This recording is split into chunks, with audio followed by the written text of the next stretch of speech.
The room smelled like old wood and fresh betrayal. They were all there, his mother, his cousin Marcus, two lawyers in navy suits pretending not to smirk, and him, sitting at the head of the long oak table like a king surrounded by his loyal snakes. He didn't stand when I walked in, just gestured to the empty chair across from him and said, "Let's be adults about this." Then slid the documents toward me. Power of attorney, asset transfer, sign here, sign your spine away, sign your silence, sign the legacy my mother bled to build straight into the hands of a man who once promised to protect me. I looked down at the pen, then I smiled. "Funny," I said softly, my voice slicing through the thick tension. "I brought someone too." And that's when everything shifted. Back then, before I knew, he used to kiss the back of my hand before pouring my coffee, said it was a ritual, said it meant respect, said everything I wanted to hear. I met him 5 years ago, when I still believed in things like forever. We were both in corporate law. He had that clever grin and a 1,000-watt charm that made you feel like the only person in the room. For a while, I thought I'd won the gamble love always is. We married in spring, the kind of wedding people write about. He made sure everyone saw the way he looked at me, like I was his entire future. Turns out, I was just a shortcut to it. When my mother died, the inheritance hit my account 2 months later. Quietly, cleanly, $3.7 million. Old money, untouched. She never trusted banks, so it came in properties and offshore accounts with passwords she whispered into my hand on her deathbed. I told him I needed time before doing anything with it. He told me that was fair. But fair is never what they're after. 3. The cracks in the mask. He started hosting more family dinners. His cousin Marcus suddenly became a financial advisor. They asked too many questions with too much interest. Why I hadn't invested the funds yet.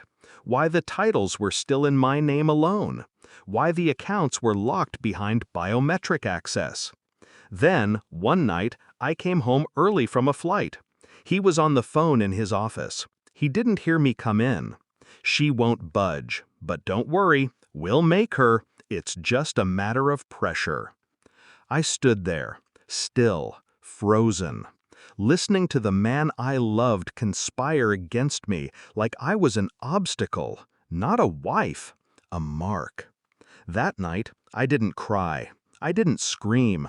I just made tea, kissed his forehead while he slept, and sat in the dark, mapping out the exact coordinates of his downfall. 4. Strategy. The first thing I did was mirror his calm. That terrified him more than anger ever could. I hired a forensic accountant, quietly, paid in cash. Then I combed through our finances, our property, his emails, his calls. I didn't confront, I compiled. Every fake document, every falsified expense, every call to Marcus discussing ways to declare me mentally unfit to manage the estate. They even drew up fake medical records, said I was having delusional episodes.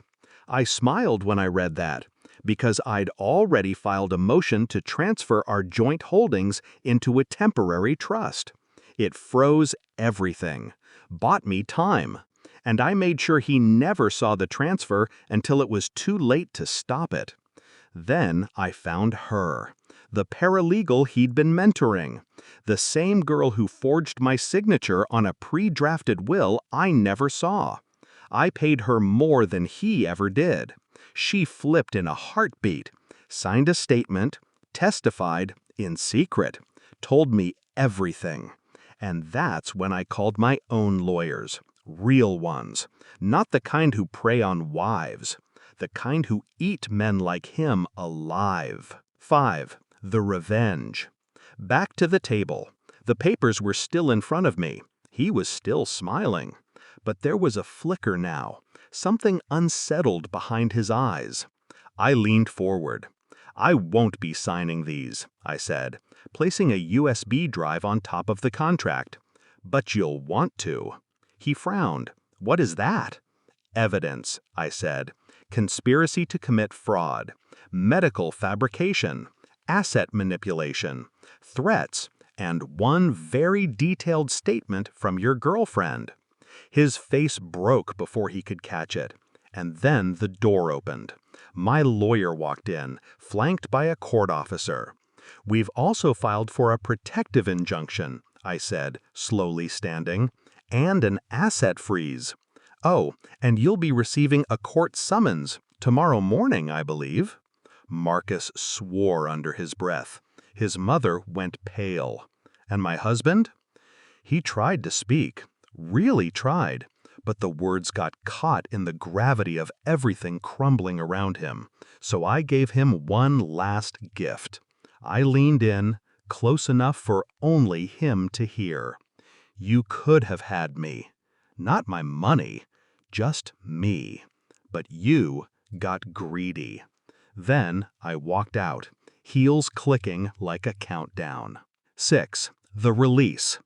It took months to settle, but I got everything. The house, the properties, the accounts. He got indicted, Marcus too. They tried to cut deals, blame each other, salvage scraps of their reputations. But